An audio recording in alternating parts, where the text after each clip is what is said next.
Hello students, class 10th Suryakant Tripathi Nirala के द्वारा रचित कविता अभी न होगा मेरा अंत। सबसे पहले निराला जी के जीवन परिचय के बारे में थोड़ी सी जानकारी ले लेते हैं।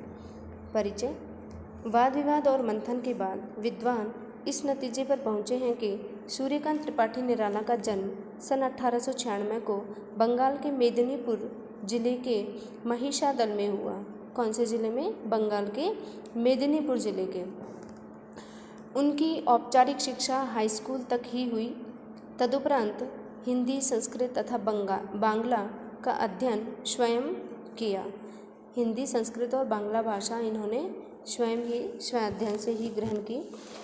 3 वर्ष की बाल्यावस्था में माँ और युवा अवस्था के पहुँचते पहुँचते पिताजी साथ छोड़कर इस संसार से चले गए। प्रथम विश्व युद्ध के बाद फैली महामारी में पत्नी, भाई, भाभी और चाचा चल बसे। अंत में पुत्री सरोज की मृत्यु ने निराला को भीतर तक झकझोर दिया। इनकी पुत्री थी सरोज। अंत में जब इनकी पुत्री की मृत्यु होती है तो ये बिल्कुल बहुत अधिक इन्हें झटका लगा और ऐसा आघात लगा कि उस आघात को ये सहन नहीं कर पाए और अपने जीवन में निराला ने मृत्यु का जैसा साक्षात्कार किया था, अर्थात सबसे पहले पत्नी की मृत्यु हुई, फिर उसके पश्चात भाई, फिर भाभी, फिर चाचा और फिर इनकी पुत्री। इस तरह से इन्होंने उनकी कई कविताओं में दिखाई देती है इनकी जो अभिव्यक्ति थी। जैसे कि इन्होंने अपने जीवन को अपने बड़े बेहतर तरीके से जीने का प्रयास किया और कविता के साथ साथ इन्होंने अपने जीवन में उपन्यास, कहानी, आलोचना आदि लिखे। और इसके पश्चात देखिए इनकी कुछ कृतियां हैं: अनामिका, परिमल, गीतिका, तुलसीदास, कुकुरमुत्ता, रानी और कानी, नए पत्ते, राम की शक्ति पूजा, अर्चना, आराधना। आगे देखिए पाठ परिचय दिया हुआ है। निराला की प्रस्तुत कविता अभी न होगा मेरा अंत जीवन की युवावस्था को अभिव्यक्त करते हुए हृदय की जीवंतता को प्रकट करती है। हृदय की जीवंतता को प्रकट करती है। जीवन रूपी वन में वसंत ऋतु रूपी हृदय उत्साह कभी भी समाप्त होने वाला नहीं है। हृदय का उत्साह कभी भी समाप्त होने वाला नहीं है। निराला का काव्य किसी एक मुकाम पर आकर ठहरने वाला नहीं। वे इस कविता के माध्यम से निरंतर उत्साह बनाए रखना चाहते हैं। तभी तो वे कहते हैं अभी न होगा मेरा अंत, अभी अभी ही तो आया है मेरे जीवन में मृदुल वसंत। तो इस तरह वो कहते हैं जीवन का यह जो पड़ाव है हाथ पर हाथ रखकर बैठने के लिए नहीं होकर जीवन के कर्म सौंदर्य को निष्ठापूर्वक बढ़ाते रहने के लिए है। यह कविता निराला के प्रखर आशावाद एवं जिजीविषा से लबरेज है और भाव सौंदर्य भी बहुत अधिक अनुपम है। तो देखिए आगे, अभी न होगा मेरा अंत, अभी अभी ही तो आया है मेरे जीवन में मृदुल वसंत। यहाँ पर प्रस्तुत काव्यांश में निराला जी की रचना अभी न होगा मेरा अंत, इस काव्यांश से ये पंक्तियाँ ली गई हैं और यहाँ पर कवि ने पूर्ण रूप से विश्वास के साथ कहा है कि अभी उसका अंत नहीं होगा, अभी उनका अंत बहुत दूर है। और क्या बताया है कि अभी मेरा अंत नहीं होगा, अभी अभी ही तो, यानी कि अभी तो मेरे जीवन में कोमल वसंत ऋतु का आगमन हुआ है और इस तरह से मेरा अभी अंत नहीं होगा। कि चारों ओर उत्साह भरा वातावरण उन्हें दिखाई देने लगता है, उसी प्रकार से उसके जीवन का जो युवा काल है वो अभी प्रारंभ ही हुआ है। हरे हरे ये पात डालियाँ कलियाँ कोमल गात, मैं ही अपना स्वप्न मृदुल कर फेरूंगा निद्रित कलियों पर जगा एक प्रत्युष मनोहर। यहाँ बताया है कि कवि के मन और जीवन में हरियाली छाई हुई है। देखो, डालियाँ कलियाँ कोमल गात, कवि के जीवन में कवि यहाँ कह रहे हैं कि वह हरे हरे कोमल शरीर वाले वृक्षों और पौधों को देखकर अभी हर्षित हो रहा है। डालियाँ कलियाँ, डालियों को, कलियों को, कोमल कोमल उनके हरे भरे वृक्षों को देखकर कवि बहुत अधिक प्रसन्न हो रहा है और उनके मन में कोमल कल्पनाएं उठ रही हैं। काव्य रूपी हाथ को फेरकर वह आलस्य में पड़े हुए, देखो, स्वप्न मृदुल कर फेरूंगा निद्रित कलियों पर, आलस्य में पड़ी हुई जो कलियां हैं उन कलियों को वह जगा एक प्रत्युष मनोहर, एक नया सवेरा, एक नए सवेरे के द्वारा उनको जगाने का प्रयास करेगा। जैसे कि वसंत कलियों में, वसंत जब ऋतु आती है तो कलियों में चारों तरफ हरियाली ही हरियाली छा जाती है। वह भी अपनी कविताओं से एक मनमोहक सवेरा लाएगा। कौन? कवि। कि यहाँ पर कवि ने कहा है कि अपनी कविताओं के माध्यम से वो एक मन को मोह लेने वाला सवेरा लाएगा और आसपास जो अलसाए जीवन में उत्साह भरने का प्रयास करेगा। इस तरह से यहाँ तक ये कंप्लीट हुआ।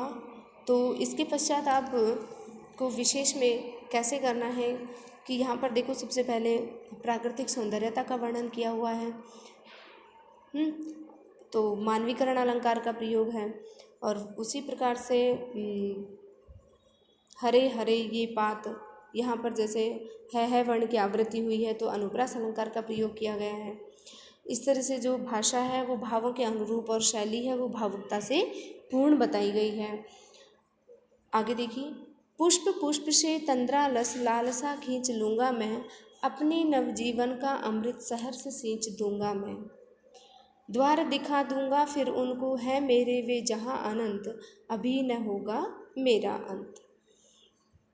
कवि कहता है कि जैसे वसंत हर फूल को खिला देता है, पुष्प पुष्प प्रत्येक फूल को खिला देता है, प्रकृति में आनंद ही आनंद छा जाता है, उसी प्रकार से जो वातावरण छाया हुआ है तो वो संपूर्ण वातावरण उत्पन्न कर देता है। तो उसी प्रकार से मैं प्रत्येक फूल से उनकी आलस्य को खींच लूँगा, उनकी तंद्रालस, उनके आलस्य को खींच लूँगा और अपने नव जीवन का, अपने नए नए जीवन का उनके अंदर अपनी रचनाओं के माध्यम से इस प्रकार से अमृत शहर से सींच दूँगा मैं, अपने नए जीवन का जो अमृत है वो शहर से खुशी खुशी उस अमृत के द्वारा मैं उनको सिंचन कर दूँगा, द्वार दिखा दूँगा फिर उनको। और अनंत यानी कहने का तात्पर्य है कि अपनी रचनाओं से उनका मार्गदर्शन करते हुए अनंत जो परमात्मा तक पहुँचने में भी मैं उनकी सहायता करूँगा, कि मैं उनको अनंत तक द्वार दिखा दूँगा। अभी कवि के सामने अभी न होगा मेरा अंत, अभी कवि के सामने बहुत लंबा जीवन पड़ा हुआ है, क्योंकि अभी तो उसके जीवन का प्रथम चरण ही प्रारंभ हुआ है और अभी उनके जीवन का अंत नहीं होगा। आगे देखिए, मेरे जीवन का यह है प्रथम चरण, इसमें कहाँ मृत्यु है जीवन ही जीवन, अभी पड़ा है आगे सारा यौवन, स्वर्ण किरण कल्लोलों पर बहतारे बालक मन, मेरे ही अविकसित राग से विकसित होगा मधु दिगंत, अभी न होगा मेरा अंत। यहाँ पर क्या बताया गया है, देखिए कि यहाँ कवि इस अंश में स्वयं को ही संबोधित कर रहा है और बताया है कि मेरे जीवन, अतीत में अनेकों प्रियजनों के अकाल मृत्यु होने के कारण मैं बहुत अधिक दुखी हो गया था और इतना अधिक हताहत हो चुका था, लेकिन वह अपने मन को आश्वस्त कर रहा है। कवि ने अपने मन को आश्वस्त करते हुए कहा है कि बहुत समय तक, कि मेरे जीवन का यह तो प्रथम चरण ही है, इसमें कहाँ मृत्यु, यानी कि वह तो बहुत समय तक जीवित रहेगा, सक्रिय रहेगा, अपने कार्य करता रहेगा, है जीवन ही जीवन, मेरे उसकी मृत्यु कैसे हो सकती है, अभी तो दूर दूर तक उसे जीवन ही जीवन दिखाई दे रहा है, अभी पड़ा है आगे सारा यौवन, और अभी तो उसके जीवन में अभी पूरी युवावस्था पड़ी हुई है। धीरे धीरे वह अपने मन को समझा रहा है और कह रहा है कि जैसे कि उसका मन बालकों जैसा भोला और कल्पनाशील है। देखो, स्वर्ण किरण कल्लोलों पर बहतारे बालक मन, कि उसका मन कैसा हो चुका है, बालकों जैसा भोला और कल्पनाशील है। वह सुनहली किरणों की लहरों पर भी बह रहा है अर्थात उल्लासपूर्ण जीवन की उज्जवल कल्पनाओं में मगन है। धीरे धीरे उसकी रचनाओं में मेरे ही अविकसित राग से उसकी रचनाओं में धीरे धीरे प्रौढ़ता आ गई है और उसकी जो काव्य रचना है वो दूर दूर तक विकसित होगा। बंधु दिगंत, दूर दूर तक उसकी रचनाओं के द्वारा सभी बंधुजन और सभी उसके आत्मविश्वास और उत्साह से भरने लगेंगे। उनकी रचनाओं को पढ़कर, उनकी रचनाओं के द्वारा दूर दूर तक लोगों को आत्मविश्वास और उत्साह जागृत होगा। तो इसीलिए यहाँ पर कवि के द्वारा कहा गया है, यह संदेश दिया गया है कि निरंतर व्यक्ति को सृजन करते रहना चाहिए। मृत्यु के भय से कभी भी उसे भयभीत नहीं होना चाहिए। जैसे कि निराला जी ने सभी अपने परिजनों की अकाल मृत्यु देखी और फिर उसके पश्चात भी वो अपने आप को बहुत अधिक युवा मान रहे हैं और कह रहे हैं कि अभी उसका अंत नहीं होगा। तो इस प्रकार से यहाँ पर देखिए एक पंक्ति थी, स्वर्ण किरण कल्लोलो। तो स्वर्ण किरण कल्लोल में यहाँ पर देखो रूपक अलंकार है। स्वर्ण किरण कल्लोलो यानी कि स्वर्ण रूपी जो किरण है, सोने के समान जो किरणें हैं। आगे देखिए मातृवंदना। मातृवंदना में भी निराला जी के द्वारा अपनी माता को वंदना की गई है और अपनी माता के चरणों में ही संपूर्ण जीवन को न्यौछावर किया गया। और क्या कहा गया है, नर जीवन के स्वार्थ शकल बली हो तेरे चरणों पर माँ, मेरे श्रम सिंचित सब फल। कवि कहता है कि हे माँ, मुझे ऐसा आत्मबल दो कि मैं अपने मनुष्य जीवन के सारे स्वार्थों और अपने परिश्रम से अर्जित सभी वस्तुओं को, परिश्रम से अर्जित सभी जो वस्तुएं हैं उनको तुम्हारे चरणों पर न्यौछावर कर दो। मेरे श्रम, अपने श्रम से, अपने परिश्रम से सभी वस्तुओं को मैं तुम्हारे चरणों में, तेरे चरणों पर, मैं तुम्हारे चरणों पर न्यौछावर कर दूं। जीवन के रथ पर चढ़कर, सदा मृत्यु पथ पर चढ़कर, महाकाल के खरतर शर सह सकूं, मुझे तू कर दृढ़तर। मुझे इतना दृढ़ बना दो कि मैं जीवन रूपी रथ पर सवार होकर, जीवन के रथ पर चढ़कर, मुझे इतना अधिक दृढ़ बना दीजिए कि मैं जीवन रूपी रथ पर सवार होकर मृत्यु की चिंता किए बिना जीवन में आगे बढ़ता रहूं। सदा मृत्यु पथ पर बढ़कर, मृत्यु की चिंता किए बिना सदा अपने रास्ते पर बढ़ता रहूं, अपने रास्ते पर बढ़ता रहूं। खरतर, खरतर का मतलब होता है बहुत अधिक तीखी बाणों से। आगे देखिए कि मेरा जो हृदय है, इस तरह से अनेकों बाधा और विघ्नों को झेलते हुए बताया है कि मेरे हृदय में चाहे कितने भी तीखे बाण लगे और मैं आगे बढ़ता रहूं। तुझे कर दूं, मुझे तू कर दृढ़तर, जागे मेरे उर में तेरी मूर्ति अश्रु जल धोत विमल। अरे हे माँ, मुझे तू इतना अधिक दृढ़ बना दो, मेरे हृदय में इतनी अधिक दृढ़ता भर दो कि मैं जागे मेरे उर में तेरी, कि मेरे हृदय में तेरे प्रति मूर्ति अश्रु जल धोत विमल, कि धुला जो स्वच्छ स्वरूप, जो साकार रूप है, कि मेरे हृदय में तेरा आंसुओं से धुला हुआ, किससे धुला हुआ, आंसुओं से धुला हुआ स्वच्छ स्वरूप साकार हो जाए, कि मैं परतंत्रता में दुखी और आंसू बहाते हुए तेरे रूप को मन में बसा लूं।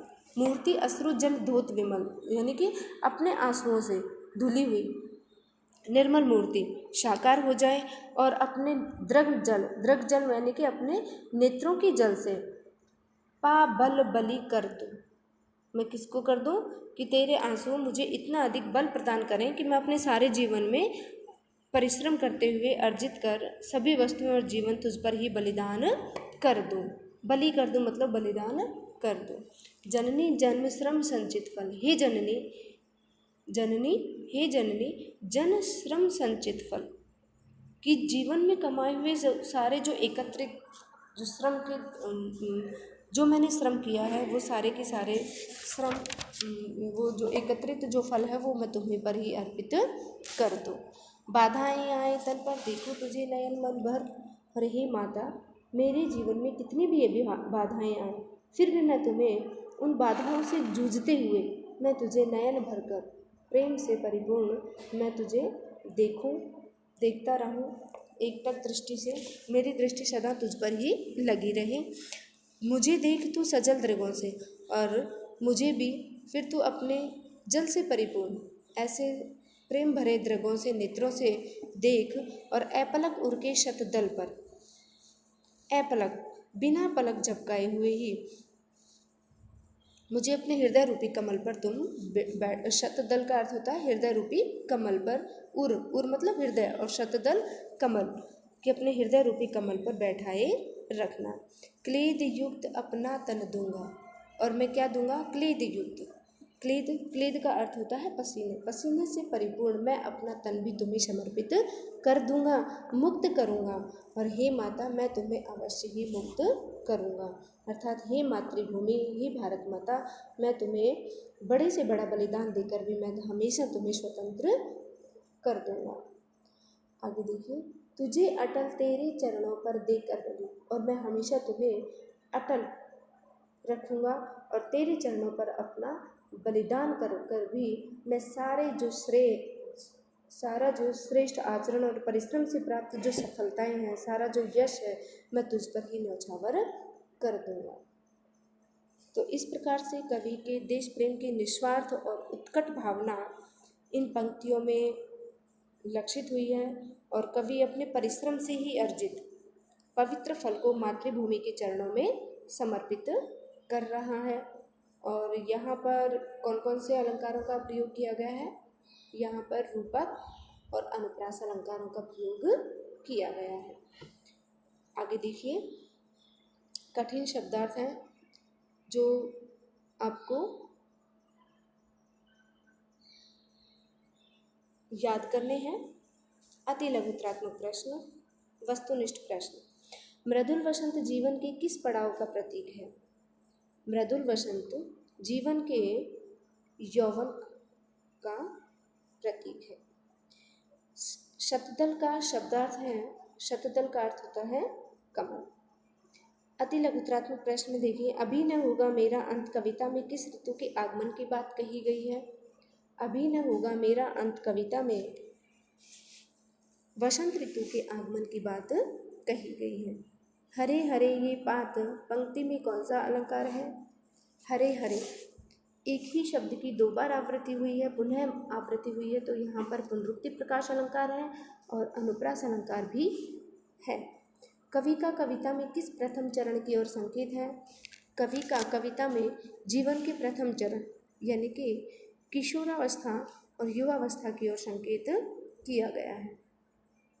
फेरूंगा निद्रित कलियों पर पंक्ति में निद्रित कलियों का आशय क्या है? निद्रित कलियों उन आलस्य में डूबे व्यक्तियों को कहा गया है जिनमें सुगंध रूपी गुण छुपे हुए हैं और फिर भी वो आलस्य में बिल्कुल हताहत हो चुके हैं और ऐसे पड़े हुए हैं, तो कवि उनको अपने जागरूकतापूर्ण कविता के माध्यम से उन्हें जागरूक करने का प्रयास कर रहा है। मातृवंदना में कवि ने माँ संबोधन का प्रयोग किसके लिए किया है? मातृवंदना में माँ संबोधन मातृभूमि भारत माता के लिए किया गया है। लघुत्रात्मक प्रश्न देखिए, कविता अभी न होगा मेरा अंत के अनुसार वसंत आगमन में प्रकृति में कौन से परिवर्तन परिलक्षित होते हैं? अभी न होगा मेरा अंत के अनुसार यहाँ कविता में वसंत ऋतु आने पर चारों ओर प्राकृतिक दृश्य दिखाई देने लगते हैं।